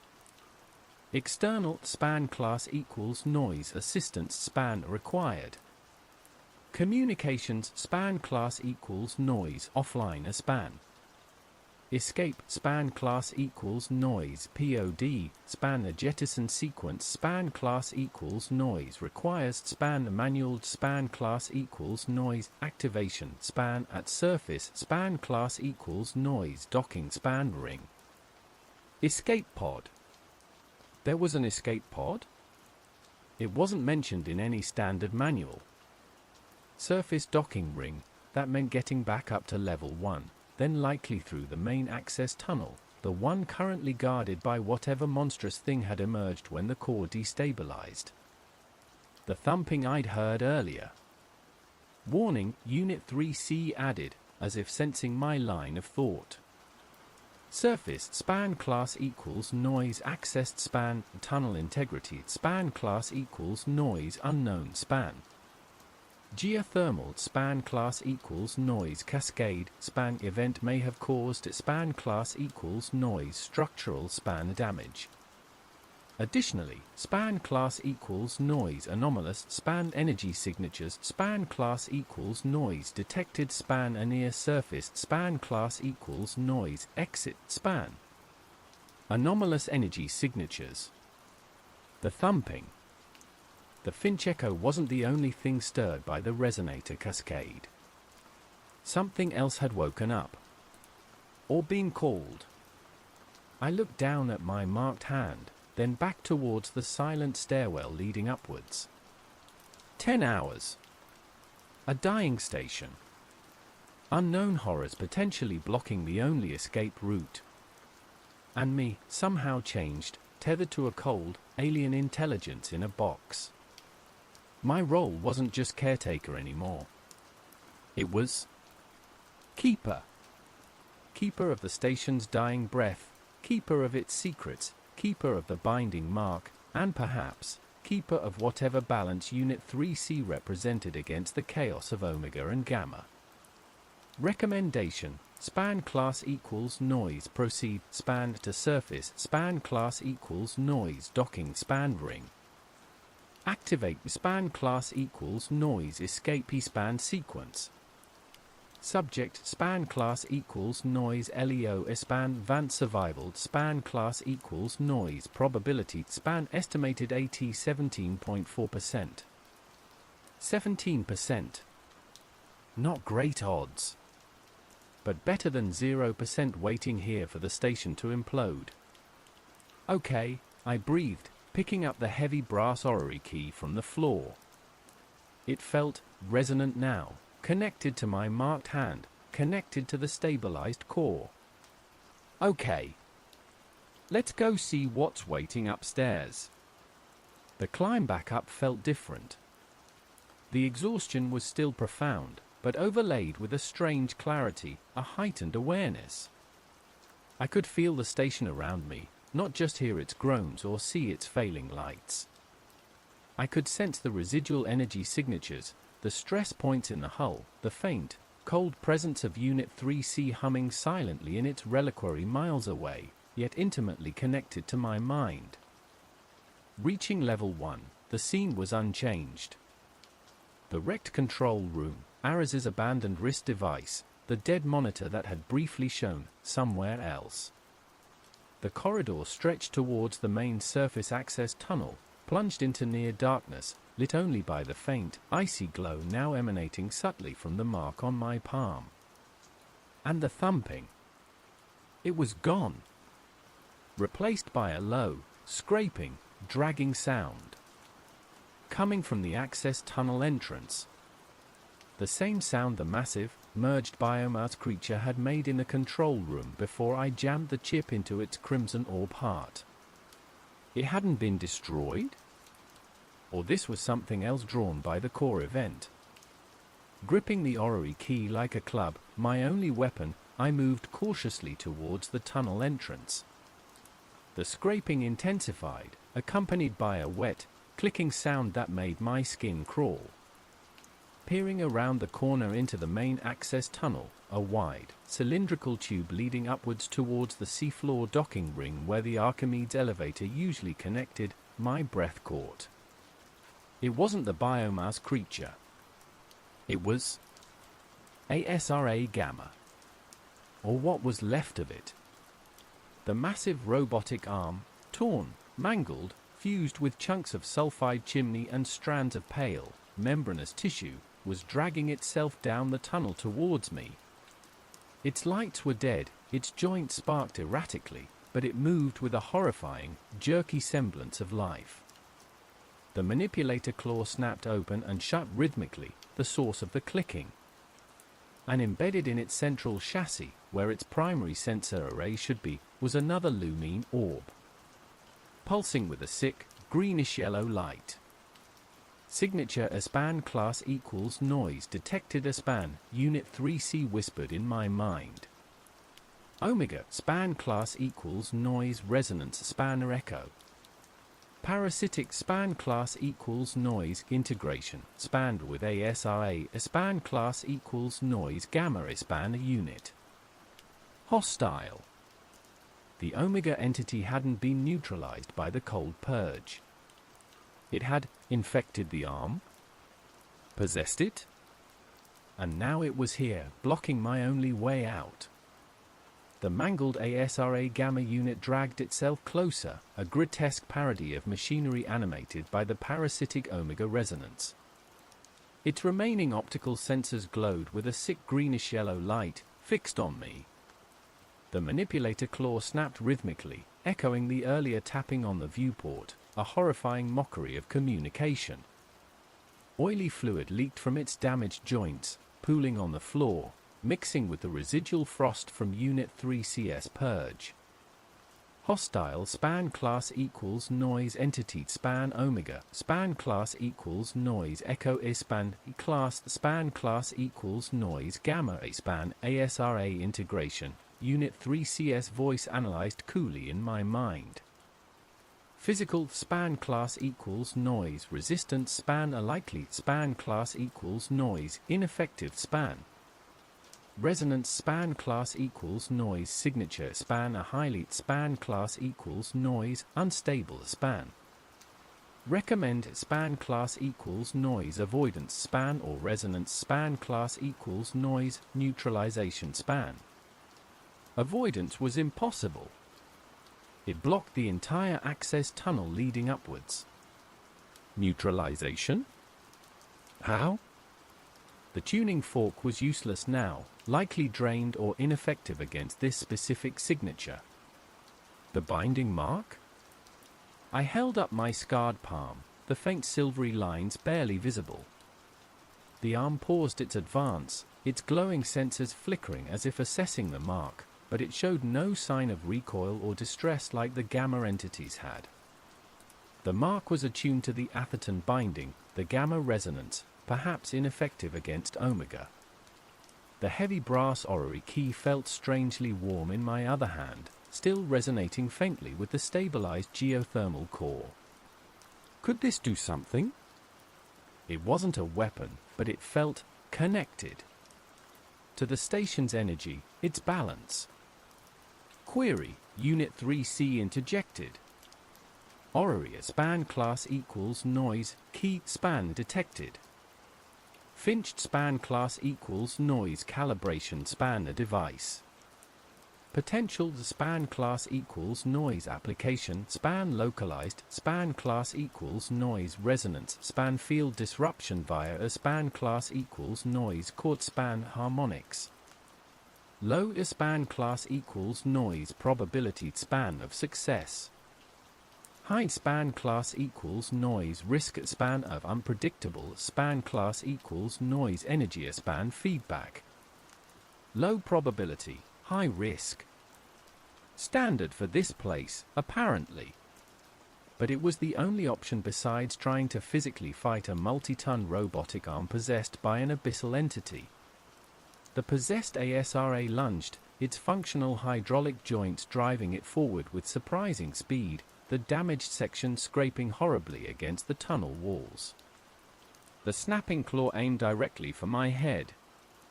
No time to weigh odds. Trusting the cold logic, or perhaps desperate suggestion, of Unit 3C, I raised the heavy brass orrery key, gripping it tightly, focusing my intent, feeling the faint thrum connecting me to the distant geothermal core. Balance, I whispered, echoing Atherton, Lee, maybe Finch himself. As the snapping claw descended, I didn't try to block it. I slammed the base of the orrery key hard onto the deck plate at my feet, right in the arm's path. The moment the key struck the metal floor, the mark on my other hand flared with intense cold light. A deep, resonant gong echoed through the tunnel, not from the impact, but seemingly from the key itself, amplified, harmonizing with the core's steady hum miles below. A visible wave of shimmering, silvery energy pulsed outwards from the key, striking the possessed ASRA unit mid-lunge. The effect was instantaneous and bizarre. The arm didn't explode or recoil. It froze. Not flash frozen like Sector 7, but locked solid, joints seized, lights extinguished, the greenish-yellow glow in its sensors dying instantly. The snapping claw stopped inches from my face, locked open. The parasitic Omega resonance felt silenced. Neutralized. Disrupted by the core's harmonic frequency, channeled through the key and perhaps amplified by my own anomalous imprint. Silence descended once more, broken only by the faint hiss of dying hydraulics from the frozen arm. It stood motionless, a grotesque statue blocking the tunnel. Omega span class equals noise echo span neutralized, Unit 3C confirmed. ASRA span class equals noise gamma span unit remains span class equals noise obstructive span. Structural span class equals noise integrity span of tunnel span class equals noise may span be compromised. Proceed span class equals noise with span a caution. Estimated span class equals noise system span a failure, 10.2 hours. Right. One threat down, still trapped, still on the clock. I looked at the massive, inert arm blocking the tunnel. No way to move it. But maybe around it. The tunnel was wide, designed for vehicle access during construction, perhaps. There was a narrow gap, maybe 2 feet wide, between the arm's chassis and the curved tunnel wall. It would be a tight squeeze, especially past the mangled sections fused with rock and membrane. Pocketing the orrery key, which now felt strangely inert, its resonant warmth faded, I approached the gap. The metal of the dead arm felt cold, lifeless. The pale, membranous tissue fused to it felt brittle, like dried fungus. Sucking in my breath, I squeezed into the gap, scraping against the cold titanium hull on one side and the dead, alien-infused machinery on the other. Halfway through, my foot snagged on something. A trailing cable? No. One of the pale, membranous strands, seemingly still weakly animate, had wrapped itself around my ankle. Panic flared. I kicked frantically, trying to shake it loose. It held fast, tightening slightly. Then, from the orb embedded in the arm's chassis, a faint greenish-yellow light flickered. A weak, residual echo? Warning, Unit 3C whispered urgently in my mind.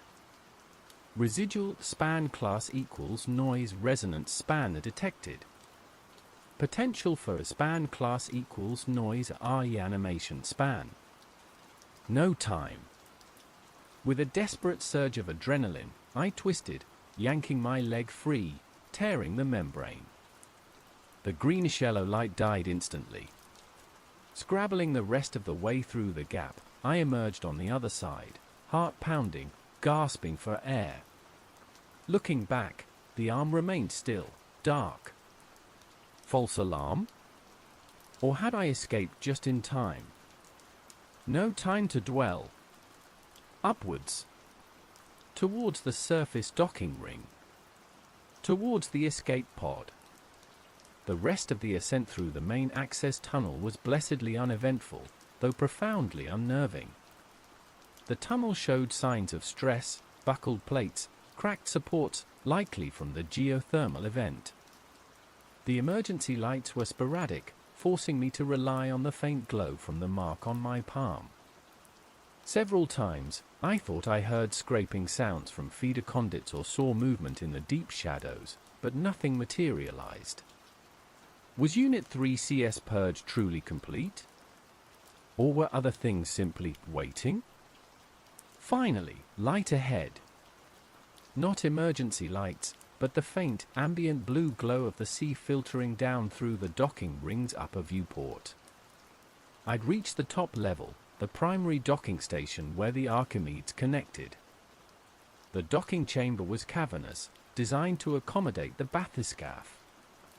Heavy docking clamps stood retracted. Emergency power provided minimal illumination. And there, nestled in a dedicated alcove opposite the main docking hatch, was the escape pod. Small, spherical, barely large enough for one person, painted emergency yellow, designation Chikaran stenciled on the side. My ticket out. But something was wrong. Red status lights flashed insistently above the pod's entry hatch. And standing before the activation console beside it was a figure. Humanoid. Dressed in a standard evil technician's jumpsuit. Back towards me. Hello? I called out cautiously, approaching slowly. Who's there? Are you okay? The figure didn't turn. Didn't respond. Just stood motionless before the console. Hey! We need to get out of here. I said louder, reaching the console. The station's failing. That's when I saw the screen on the activation console.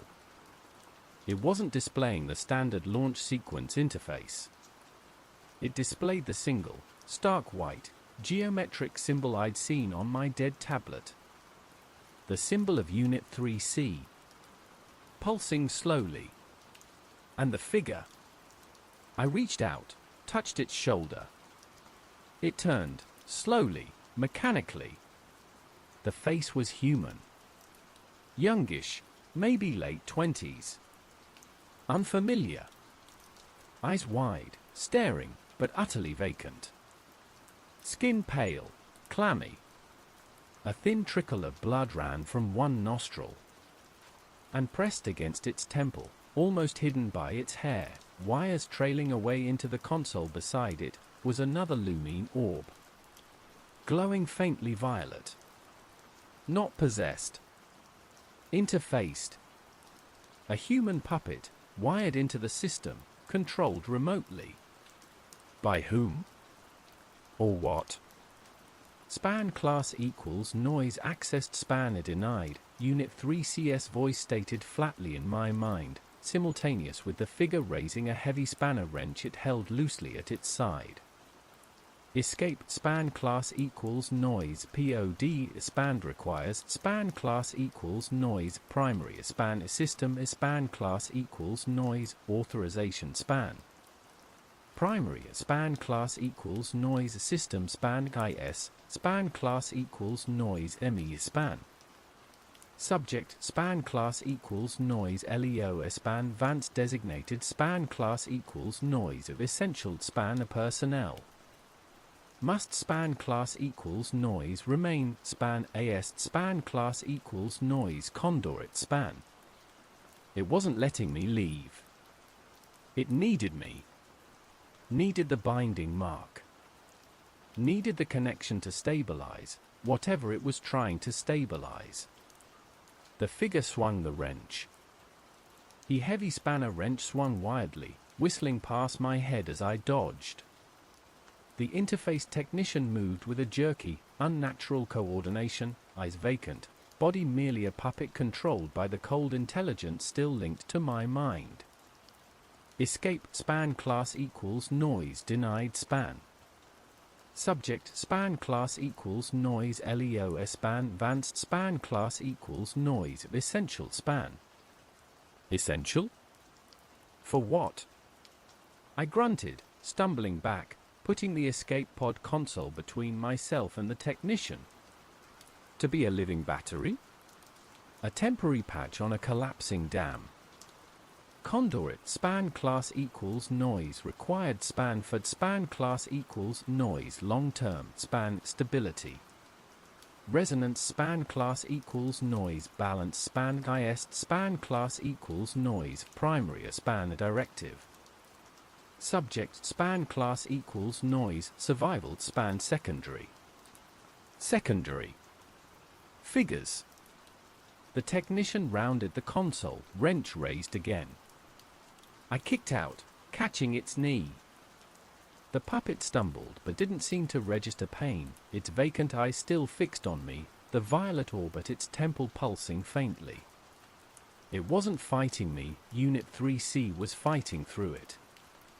How do you fight something linked to your own mind? As it swung the wrench again, I focused, not on dodging, but on the connection, the cold tether linking me to the entity in the reliquary. I pushed back, mentally, channeling the residual energy from the core stabilization, focusing on the violet orb controlling the technician. Span class equals noise release span. I thought, projecting the command with all the force I could muster, amplified by the faint resonance of the binding mark on my palm. The technician froze mid-swing. The violet orb flared brightly, then sputtered. The vacant eyes flickered, a spark of confused human terror momentarily surfacing. Then, the technician collapsed, bonelessly, like a marionette with its strings cut, the wrench clattering harmlessly to the deck plates. The orb went dark. Dead. I had overridden it? Severed its connection? Manipulator a span class equals noise a unit span offline, Unit 3C stated in my mind, its tone utterly flat, emotionless. Assessing span class equals noise alternative span containment span class equals noise measures span. Escape span class equals noise protocol span remains span class equals noise locked span. It was still blocking the escape pod. The station groaned again, a deep, shuddering sound from below. The floor tilted slightly. Time was running out. Ignoring the collapsed technician, I turned to the escape pod console. The stark white symbol of Unit 3C still pulsed on the screen. Primary system authorization required. Primary system is me. Could I authorize it myself? I placed my marked hand flat on the console screen, over the pulsing symbol, focusing again, projecting the authorization command. Span class equals noise initiate span a launch sequence. Authorization span class equals noise conduit span Leo Vance. The screen flickered. The symbol wavered. For a moment, nothing happened. Then, new text flashed, manual override span class equals noise accepted the span. Warning, station span class equals noise integrity span below span class equals noise safe span threshold. Launched span class equals noise may span cause further span class equals noise destabilization span. Proceed, why Len? Negative, Unit 3 CS voice commanded sharply in my mind. Conduit span class equals noise must span remain. Stability a span class equals noise requires spanned presence. I hesitated. Leaving would destabilize things further. Without the mark's resonance actively balancing the core, would it fail immediately? Would Sector 7 implode the moment I left proximity? Was Unit 3C right? Was my presence now essential? Another groan echoed through the hull. Water trickled from a ceiling joint nearby. The station was dying. Staying meant certain death when it finally collapsed. Leaving might accelerate the collapse, but offered a sliver of hope. For me, at least. What about the world above? Could the unchecked resonance, the Omega echoes, somehow reach the surface if the station imploded completely? Unit 3 CS primary directive was containment, maybe sacrificing myself was the only way. Leo, a faint voice whispered, not Unit 3 CS cold projection, but something warmer. Familiar. Ares? An echo? My imagination? The archive cannot escape. Warn them. Warn them. Ares's last words. My marked hand slammed down on a Y. Enter. Launch sequence initiated. T-minus 60 seconds. Alarms blared, real ones this time. The escape pod hatch hissed open, revealing the cramped interior. Protocol span class equals noise violation span, Unit 3C stated, its mental voice suddenly surging with cold, immense pressure. Containment span class equals noise failure span imminent. Initiating span class equals noise final span is sterilization protocol. The faint white light emanating from the reliquary miles below intensified, visible even here as a cold aura building within the station. The absolute zero wave was coming back. For me. T-minus 45 seconds. Scrambling into the pod, I strapped myself into the single cramped seat. The hatch sealed automatically. Small viewports offered a limited view of the docking chamber. T-minus 30 seconds. Frost began creeping across the inside of the docking chamber walls, spreading rapidly from the direction of the science module. The cold intensified, even through the pod's hull. T-minus 15 seconds. The entire docking chamber was coated in thick, brittle frost. The collapsed technician was an icy statue. The low hum in my skull, the connection to Unit 3C, spiked with agonizing cold pressure, then abruptly severed. Silence. Mental silence. T-minus 5. 4. 3. 2. 1. Launch. With a violent jolt and the roar of compressed air, the pod ejected from the station, rocketing upwards into the crushing blackness of the abyss. Through the small viewport, I saw the Abyssal Eye Station dwindling below, encased in a rapidly expanding shell of absolute white frost, Unit 3C enacting its final, chilling sterilization. Containment. At any cost. The ascent was turbulent, automated. Hours passed in the cramped, cold darkness of the pod, marked only by the ping of the emergency beacon I'd activated and the slow decrease in the external pressure gauge. Alone again. Truly alone this time. No voices in my head.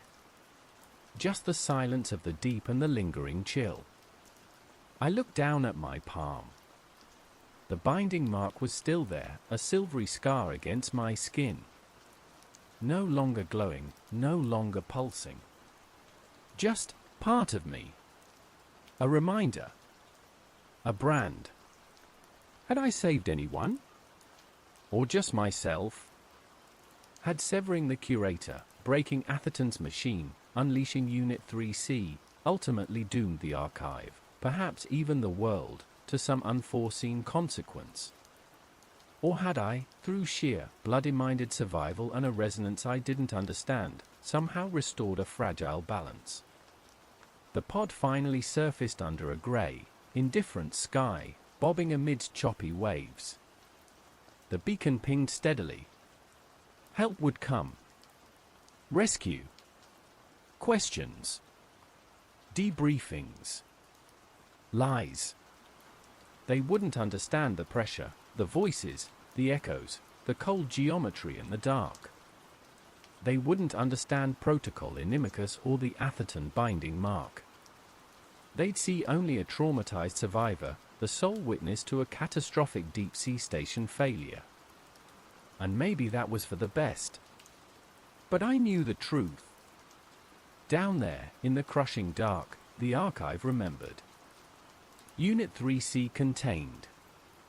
And I, marked and changed, was no longer just Elias Thorne, failed academic. I was the keeper of an echo, a conduit who had survived. And the silence in my mind felt less like peace and more like waiting. Waiting for the next resonance. Waiting for the next echo from the deep.